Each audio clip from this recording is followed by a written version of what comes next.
เกิดมากับอกหักโลดแม่มเอ้ยชีวิตกูนี่พอกับบ่ยังแม่กับบ่มีเหลือตั้งแต่เอื่อยปานกันหาเลยชาลี่ชีวิตนี้ก็ได้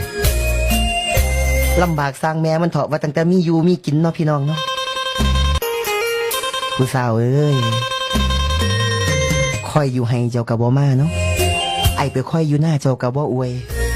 ไอก็เลยแวะไปคอยอยู่ห้วยทะเลกวางกะเลียวบ่เห็นนี่เป็นว่าเจ้าไปหาเล่นนอนเว้นน้ำผู้เบาอีหลาจังบ่เตาสู่บ้านขึ้นหาไอผู้อยู่คอยเนาะนาง